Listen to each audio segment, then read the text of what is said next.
Do you have fully vacant units on your property that you have mothballed until next semester? If you do, I bet you've thought to yourself, we should list those on Airbnb for game day weekends or for parents visiting their kids.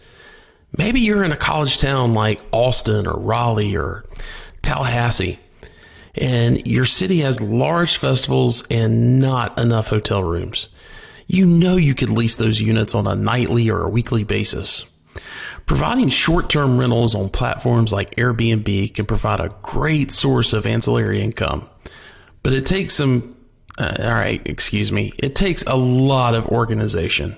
There's the additional setup of providing linens and coffee makers and all the little things that a short-term tenant will expect. Then there's the regulatory and tax issues that could require additional work. More importantly, there's the time and labor to market on all the multiple platforms, handle the reservations and cancellations, the cleaning, and then there's the bookkeeping.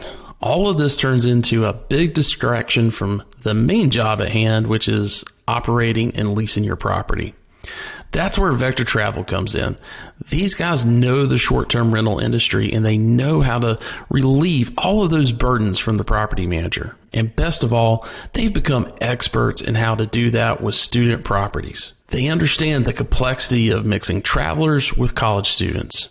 They know it so well, they can quickly identify if a student property is not going to be a good fit for their program. So if you have vacant units, reach out to Vector Travel and have them do a free, no obligation assessment to determine if enrolling your vacant units in their program will be beneficial. Go to vectorstays.com/SHI.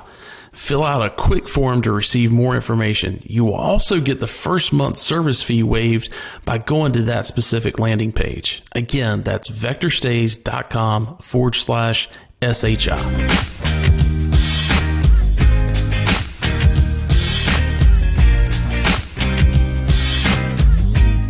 Welcome to the Student Housing Insight Podcast, where we are putting you in touch with the people who bring student housing to life. I'm your host, Wesley Dees. Well, guys, thanks so much for joining in on this episode. We're going to be covering something today from our memo web series that we covered back in February. If you're not joining in on our memo web series, make sure that you're getting registered for that. You got your team registered for that.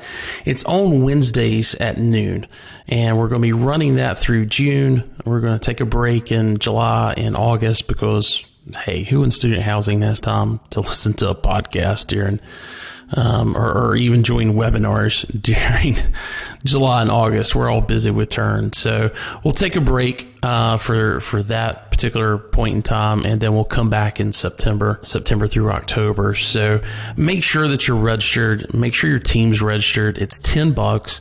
And there's just a plethora of information that you're going to be able to get from attending that. If you can't attend it exactly live on Wednesdays, they're all recorded, and so they're right there for you to instantly go back and see whenever it's convenient for you. But we're doing that on a platform that allows for live chat and networking. So it's not just about being able to watch the content. It's also about networking with other folks in our industry. So I know that you'll get a huge benefit out of doing that. It is $10, covers the entire year for 2021. And then because you're listening, and if you'll go and register and use code MEMO20 in your promo code when you go to check out, it'll actually give you 20% off. So make sure that you're doing that. I can't stress enough how important this weekly meetup is what we're really phrasing it as. I don't like calling it a webinar series because I don't know, it's just kind of goofy, but it is. It really feels like an industry meetup that's happening every Wednesday at noon. So make sure that you go and register and join us for that. But I wanted to talk a little bit about the outlook for 2021 and what's happening on campus. and what's happening in those circles. What are those folks talking about? Because when it comes to higher education, that's who we're serving. And even with on-site housing officers, there's a lot that we can gain from not only how they're doing their job, but also, what's on their mind. What are they looking at? What kind of challenges are they going to have ahead of them going into not only the spring, but certainly going into next fall when things even return a little bit more to normal than what they are today. So in today's session, I'm going to be replaying something that came from Memo in our second week of Memo, where I interviewed Peter Galloway, who is the new board president for ACUHO-I. Had some questions for him. He's just taken over that position. I wanted to make sure we've done several interviews with the board presidents for ACUHO-I in the past. And, it's important who Peter is, and also, what's happening with ACUHO-I. For those that aren't aware of ACUHO-I, is the Association for College and University Housing Officers. And that I stands for international, because it is an international group that spans the globe. But they are based here in the U.S., actually in Columbus, Ohio. So anyway, let's go ahead and go over to that interview, and we'll catch you on the other side.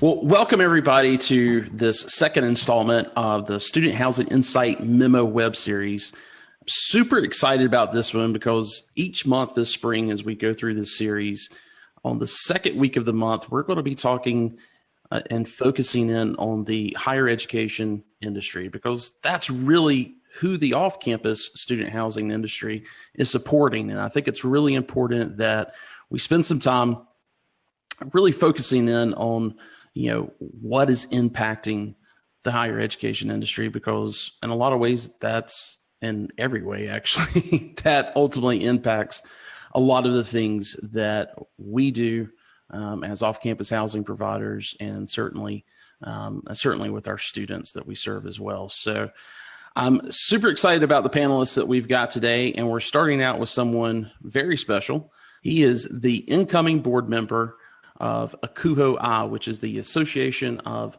College and University Housing Officers International, which is based in Columbus, Ohio. And he is their incoming president for this new calendar year of 2021. And I wanted to spend some time and talk with him. So let me welcome Peter Galloway. He is the Assistant Dean of Students at Westchester University in Pennsylvania. Peter, welcome to the show. All right, thank you very much. Appreciate the opportunity to be here with you.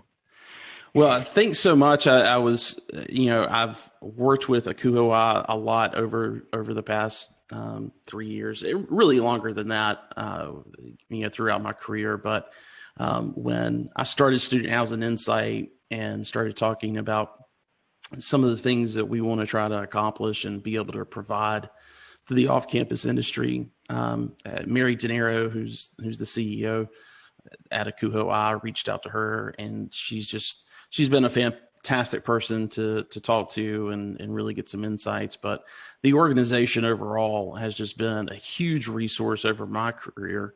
And if any of you guys are listening in the off-campus world, you've never heard of ACUHO-I, make sure that we're going to give you obviously some information in our notes and throughout this discussion, so that you can go and look up more on them. But I really suggest that all the off-campus organizations, as far as the national operators, certainly look at becoming a member of ACUHO-I, because I think it's very beneficial, not just to your organization, but also to all of your employees and the resources that they provide.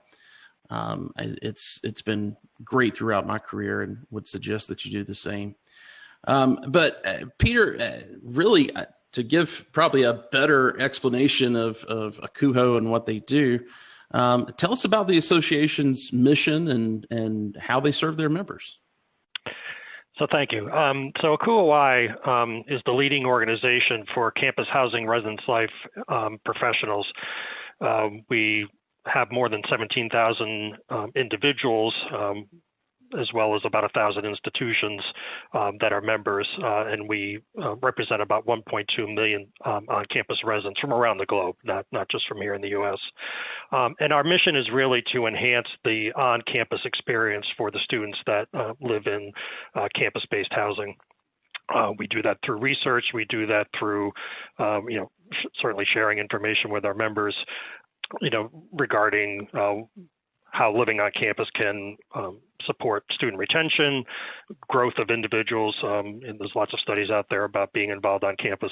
Certainly improves students' academic performance, and living on campus is a large part of that.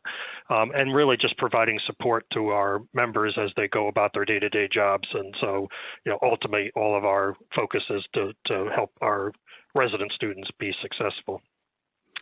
As I said, we try to develop a number of research projects that our members can use the data from, leadership tools, and certainly different trainings that we do historically, largely in person, which changed a fair amount this past year, and we'll probably talk about that in a little bit. But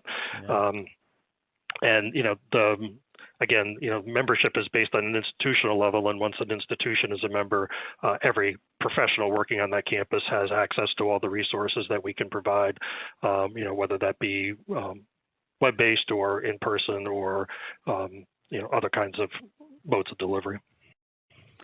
So obviously introduced you as the incoming president of the executive board for ACUHO-I, but I'd really like to, if you can just share a little bit about your career journey and how ACUHO-I has played a significant part along that way.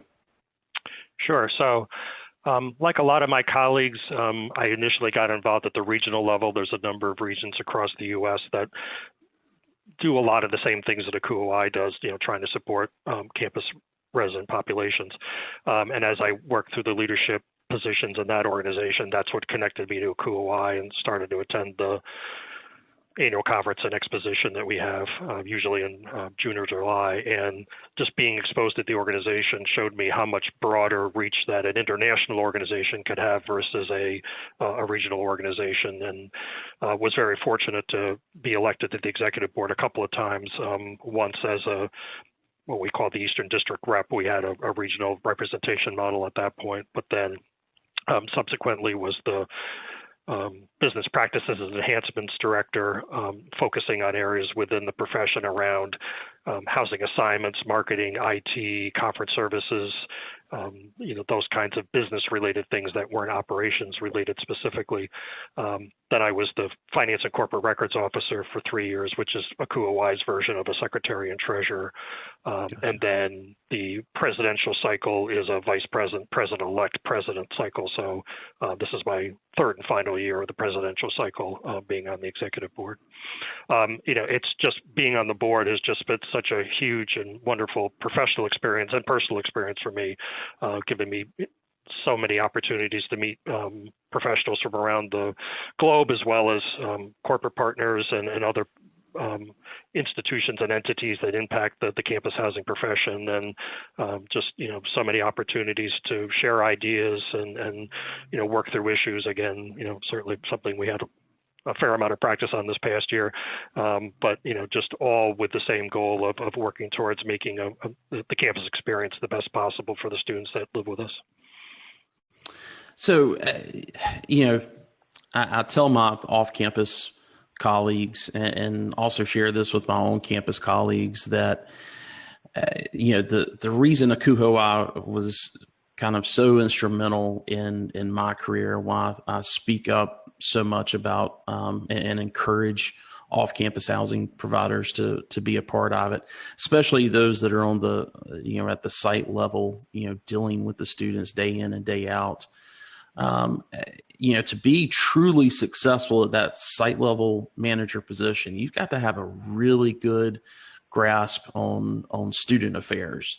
I don't know that you necessarily need a degree in student affairs or higher education in order to fill that role, but those that have had really great success at that level, and especially be able to move up into multiple career avenues within the off-campus industry really take the time to understand student services and student affairs. And ACUHO-I has just been great, for me as a resource for understanding those things.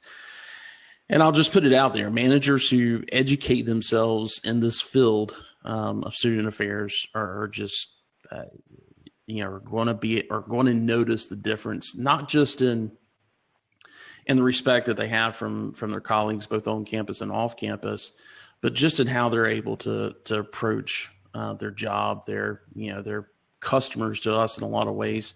The students are. So it gives you a completely different perspective and field of view when you have a really strong grasp on student affairs. Given all of that, let's talk about this past year for a second. I definitely want to focus on 2021. I'm tired of talking about 2020, but I can't go forward and talk much about it without talking a little bit about this past year. COVID-19, turned higher education upside down and inside out. I mean, let's just be honest. Back in March, both on-campus and off-campus professionals were just thrust into a scenario that none of us really thought we would ever see.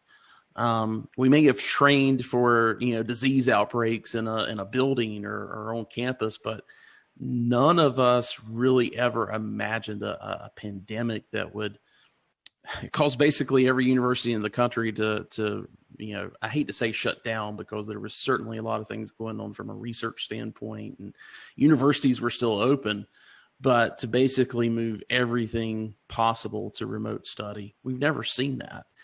Off-campus managers who, had really built great relationships over the years with their housing and university administration, they were really able to be great resources, I would really say, for each other in supporting the students and understanding the students' needs. I've said it on the podcast before, and it deserves to be said again. ACUHO-I's staff jumped into full support mode during the outbreak when all this mess started. And I just can't express enough how valuable the virtual roundtables and all the guidelines that ACUHO-I was putting out for everybody. Just want to thank, you for that to some degree, because obviously you're in one of those leadership positions, but just want to put that thanks out there for you to share with the rest of the staff at ACUHO-I. I'm wondering, how has 2020 impacted what ACUHO-I is focusing on in 2021?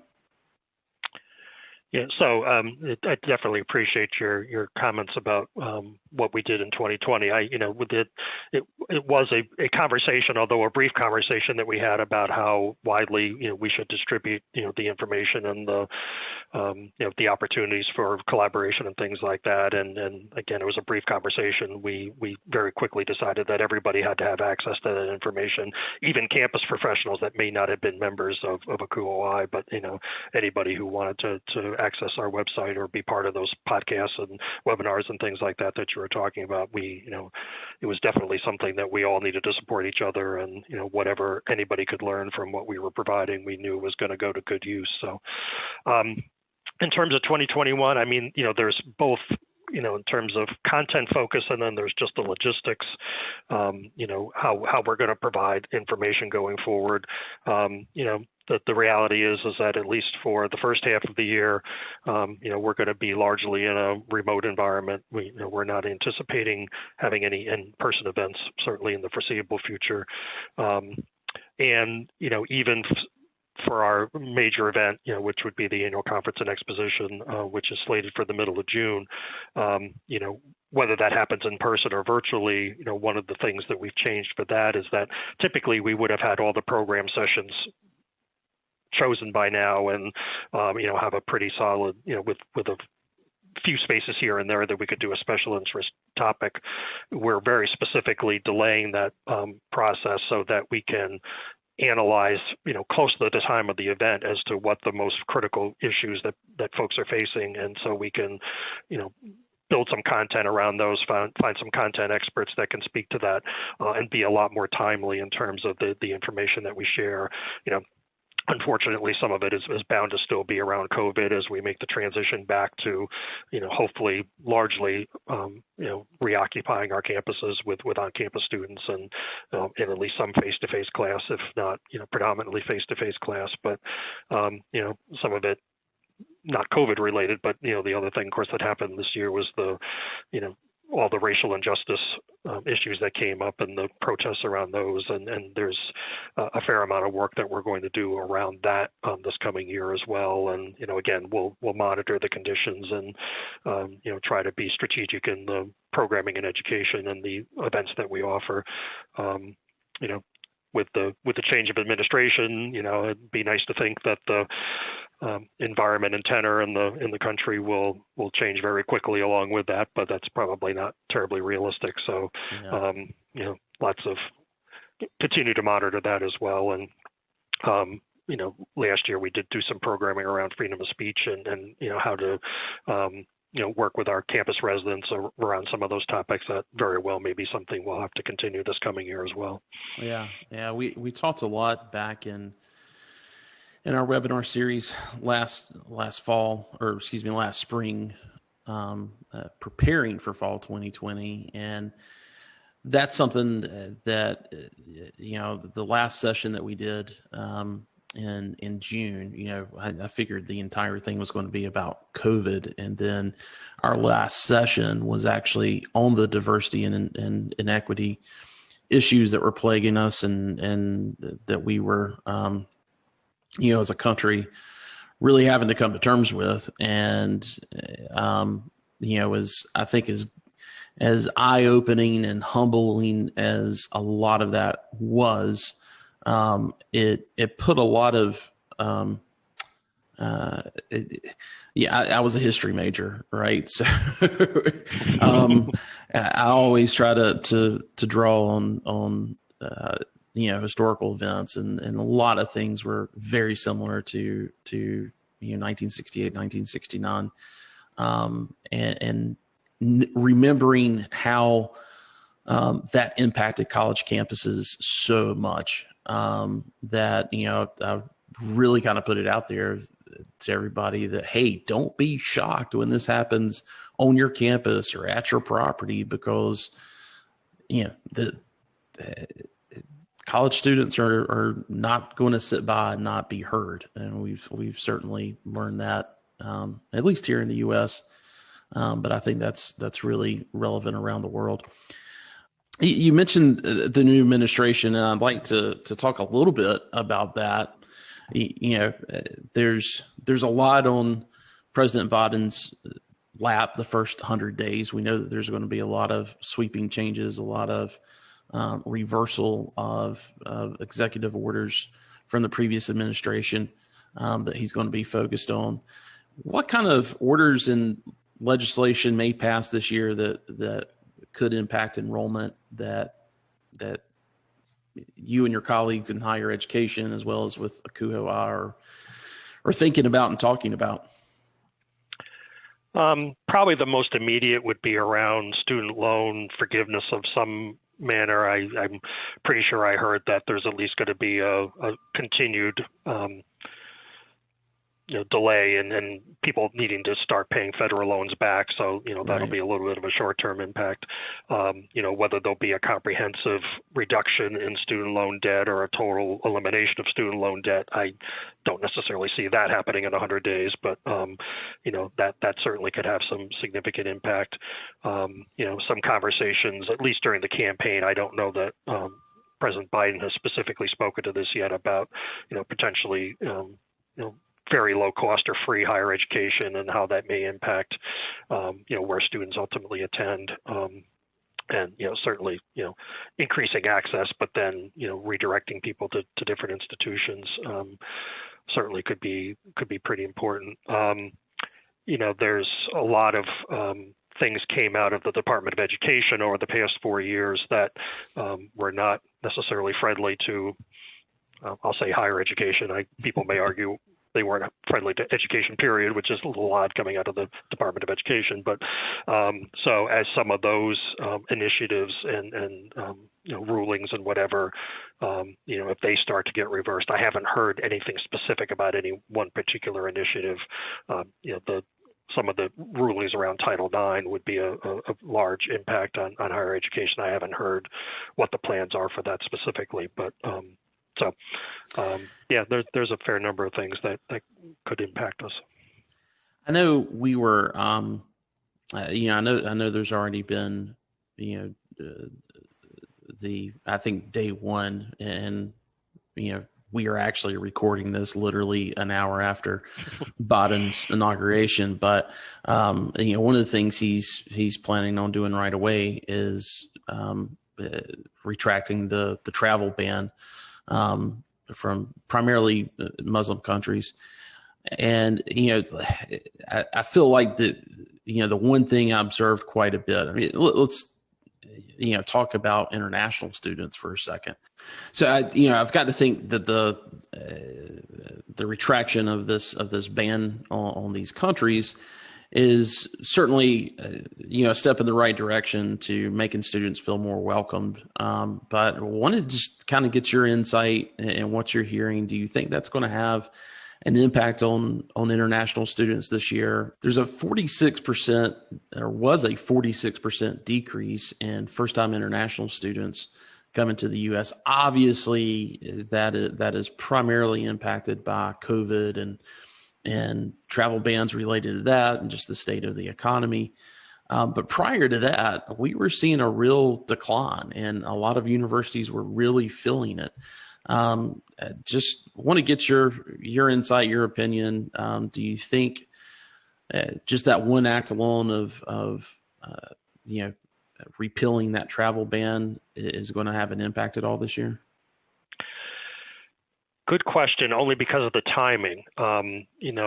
Higher ed, of course, works in cycles, and, we're well in the middle of admissions offices are well in the middle of their acceptance cycles for the fall of 2021. So if, potential international students were waiting for everything to fall into place, they may ultimately be too late to get accepted for next year. So it might, there might be some impact the following year.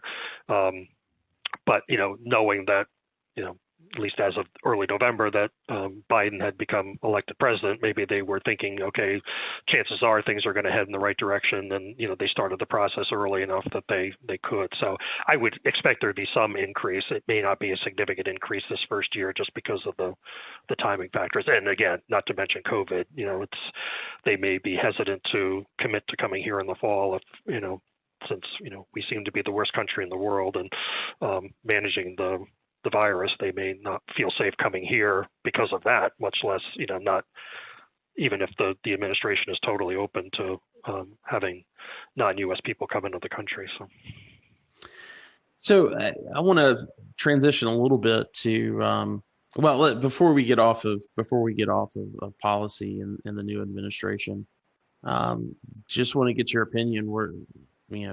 One of the things that was highlighted by the Biden administration was this idea of free college for all at our public universities. I think from what I've read, he really wants to start with the HBCUs and 2 years of community college.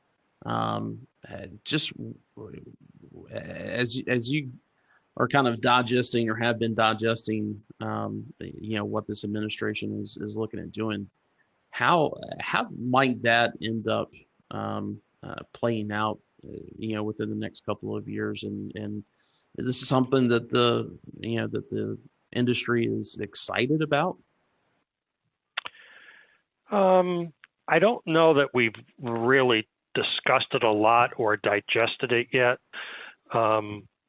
Certainly in our current circumstances, if they were able to turn this around pretty quickly, the major impact might be on the the people that are still unemployed because of the COVID situation and the economic downturn, maybe they're the ones that will go and finish a degree or get a second degree or do something to kind of retool their employment opportunities. So it might not ultimately take a whole lot of people out of our pipeline in terms of or add people to our pipeline necessarily. So again, that may be one of those things that there would need to be a couple of years of before the impact is felt, again, largely just because of some of the enrollment cycles and things like that. But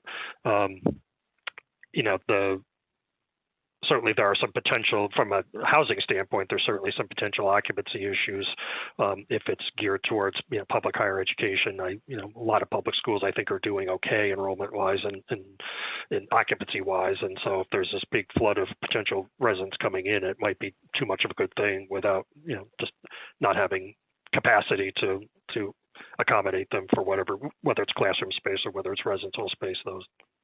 Yeah. So.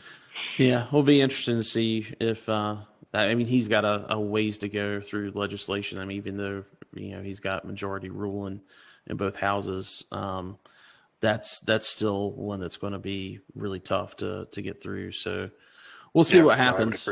We'll see what happens. But yeah, I think there could be a lot of implications that at least on a short term. From a housing perspective, could put a lot of strains on everyone. So we'll be watching that.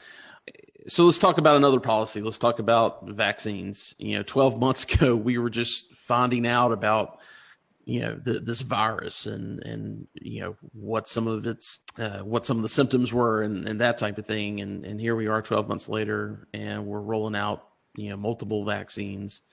Everybody's lining up to get their jab, and it's a big undertaking just to get that distributed.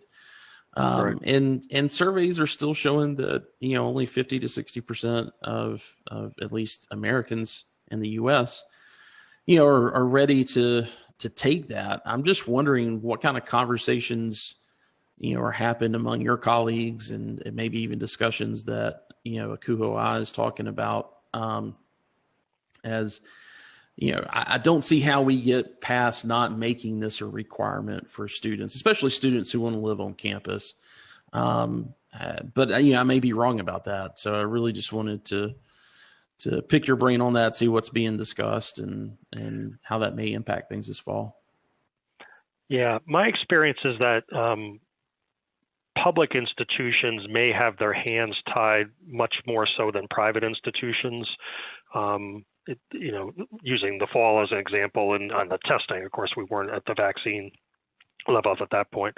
It seemed like a lot of the private schools moved ahead pretty aggressively with a testing protocol, and were able to put some plans into place around that. Where I know, some of the public institutions either chose not to or were not able to do that. I think it might have been more of the latter. That seems to be changing some. There was actually an article in the Philadelphia Inquirer this morning about what Penn State and University of Pennsylvania and Temple were doing. Now, technically, none of those are public institutions, but just that they hadn't done a lot in terms of the testing protocols in the fall, but we're definitely ramping those up significantly for the spring. So, then vaccines is clearly then the next, logical explanation to have. Here in Pennsylvania, we do have a mandate that students that live on campus get a meningitis vaccination, although there is an opt-out to that. So it's not, I can't sit here and say that every single person that's lived on our campus has a meningitis vaccination, but the vast majority of them do. So, and that was a legislative act. That wasn't something that even the universities decided to do. So, there very well could be some similar action along the lines of the COVID vaccine, which would then give us the opportunity to do it. If the state or the Commonwealth mandates it, then we're free to do that, as opposed to us making that decision independently on our own. So, yeah.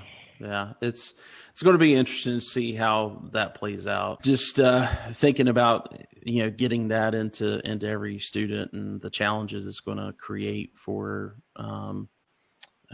just the logistics part of it, and then there's the other part of, is every student going to feel comfortable with it? So Be interesting to see Well, how that rolls out. no, absolutely. And of course, then you can't also forget the faculty staff side of it too, in either direction. If we can get all the students vaccinated, but for some reason we can't get all the faculty and staff vaccinated, then that could create one problem. And on the flip side, if every faculty and staff member wants to vaccinate, but we can't force all the students to vaccinate, then that creates its own set of issues as well. So yeah.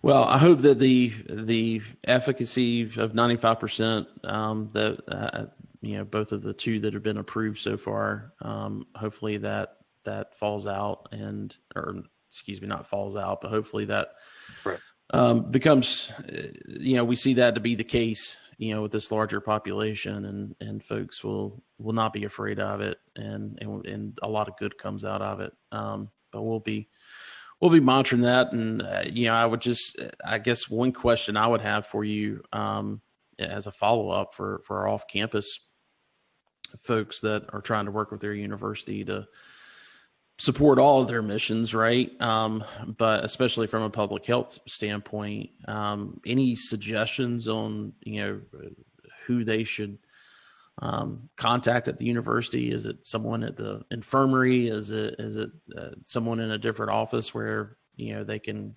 get a little bit better information about what their university plans to do? My best recommendation on that would be to go on the university website and look at their COVID section of their website. There's usually dashboards and, everybody's got a dashboard now. A whole host of FAQs for students, for families, for, whatever. But I think if they look through those, there's bound to be information about where the major touch points are for information about the, how the institution is responding to the whole COVID situation. I think that could probably give them some clue. And you're right, it could be the health center or the infirmary. Generally there's probably someone within senior administration that's taking the lead on whatever the institution is doing, or certainly reaching out to their on-campus res life and housing colleagues and using that as an entree. I mean, not for an introduction necessarily, but at least just finding out who the on-campus folks are dealing with, and then the off-campus folks can follow up with those same administrators. So great. So you mentioned a little bit ago about the annual conference that ACUHO-I puts on. It is an international conference. It's typically in the U.S., but I've seen it in other countries as well. And this year it's tentatively planned to, if it happens live, or in person, it's going to be in Columbus. But and I know, as you mentioned earlier, you guys are still this in kind of a wait and see mode as to if that's going to be in person or if there's going to have to be a pivot again for that. But I hope that we're able to have it, because it's a fantastic. And it's not just a conference where you go to network and go to an exhibit hall. I mean, there are some great educational classes and opportunities within that entire week. It even goes out beyond a week in most cases. Right. And just really kind of want to hear from you what's currently being discussed, what we know for sure, and what may end up happening in case there's folks out there that want to make sure that they're able to attend. Yeah, I wouldn't say there's a whole lot I know for sure at this point. Well, the one thing I know for sure is that something will happen, whether it be in person or whether it be virtual. Last year again, this all started really falling out, mid-March, and our event was in early July, if I remember correctly. So there was literally only a few months to, assess what direction everything was going in, and then, making the decision that, being in person just wasn't going to be feasible for any variety of reasons, not the least of which is Portland probably didn't want 1,000 or 1,500 people coming from other places into their city. So, but then, once that decision was made, then it was a really quick pivot to create something that could be done virtually, not only just identifying the content, some of which could have been just a carryover from the in-person event, but just setting up the technology platforms behind it to make it accessible to hundreds and hundreds of people that would want to attend or would typically have attended an in-person event. So, the advantage we had this year is that if, once we do decide if we can't have an in-person event, that at least we know, from our previous experiences, how we could put on a virtual event. So there will absolutely be something either way. And again, as I mentioned earlier, we have changed the process under which we're identifying what content is going to be offered during either event. So it'll be very timely and should meet the needs of any of the people that attend the event to get good, solid, current information to move forward with as they make decisions about what they're happening on their campus, what they're doing professionally, things like that. So. What other takeaways could attendee expect from attending? You mentioned networking. That's always been, I think, the most important part of the conference for me. I think I've learned just as much, having a hallway conversation with somebody or, discussing business over a meal kind of thing as maybe sitting in an educational session. And, I can't argue the fact that that's going to be a little more challenging if we have to yet do it again in a virtual environment. But we will create as many opportunities as we can for folks to get to know each other or meet each other at least, and then hopefully they can then carry over those conversations to offline platforms or much more direct one-on-one kinds of things, or then maybe folks that weren't aware of some of our webinars and things like that will become aware of those, and then those are generally, smaller groups of people, and they can make some connections there as the year goes on. Great. So where can folks go to get more information? Obviously there's a website, but what would you recommend would be the best place for someone to start, both to find out more about ACUHO-I as well as looking at possibly attending the conference? Yeah, no, without question. I mean, and this was true even before COVID, but definitely now, the website really is the best place to go to get connected in. There's there's some regular communications that come out. Those are generally geared towards members, but there's opportunities to check it and see what different events we're offering. It's a little bit different situation now, but we do try to plan out as far as we can, the different things that are happening during the year. The annual conference and exposition is usually in June or July, but then we have a series of events in October as well.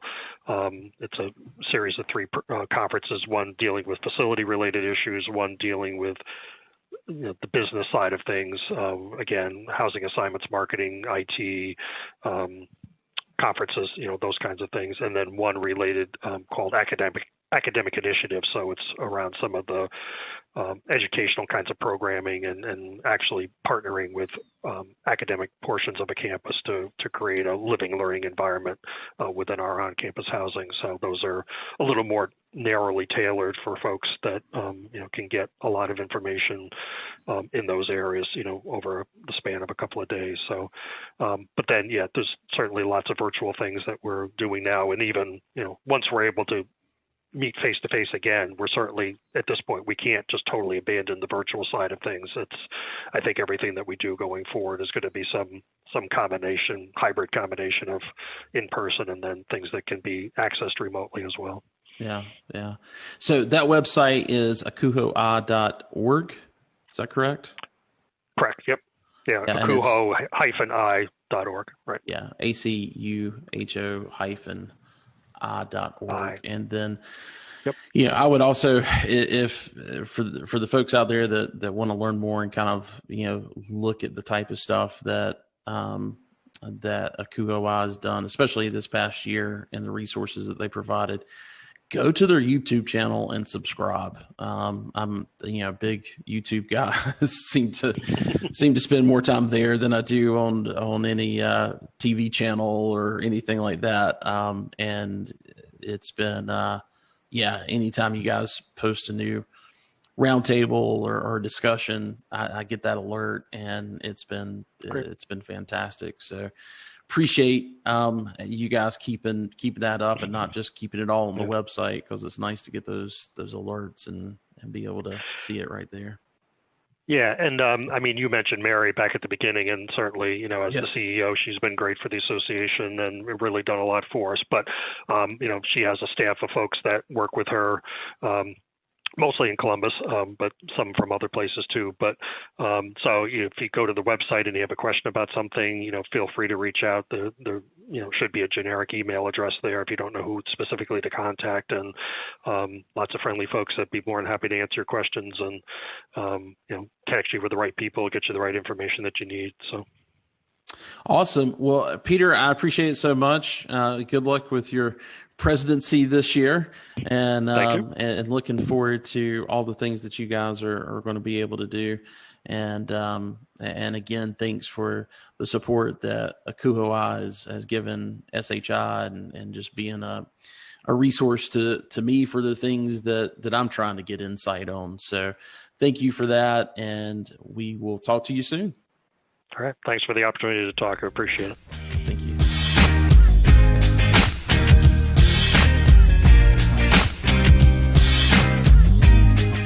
Well, guys, I hope you got a lot out of that interview with Peter.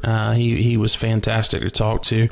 Coming up next month, you're going to hear a panel interview that we had with 3 university housing officers, kind of along the same. I would almost consider it a part 2 of this conversation, because Peter is really representing ACUHO-I and what they're doing. And these 3 folks that we're talking to are going to be really talking about, what's happening in the weeds, what's their experience been this past fall and this spring as well, and what they're concerned about, what they quite honestly need help with from the off-campus partners that they work with, and meeting the demands that are coming this fall. So make sure that you stay tuned for that. Also coming up in the next episode, we're going to be sitting down with Charlie Matthews from College House to discuss a little bit about their platform and how it's really revolutionizing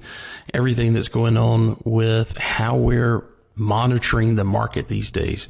Some of you guys, I know all of you guys are doing market surveys, within your own company, and that's probably the best way to keep the pulse on everything, versus, waiting for reports from Axiometrics and some of the other groups that are out there, because by the time we get that information, it's 60, 90 days old. And with College House, it's actually updated every week. And I'm actually using it, really as a market survey tool. So looking forward to talk about that. We've also got another episode coming up with Jamie Swick from Colliers International. Super excited about you hearing from her, because she started on site in operations as a leasing agent, and eventually became a consultant, and now she's a broker for Colliers International.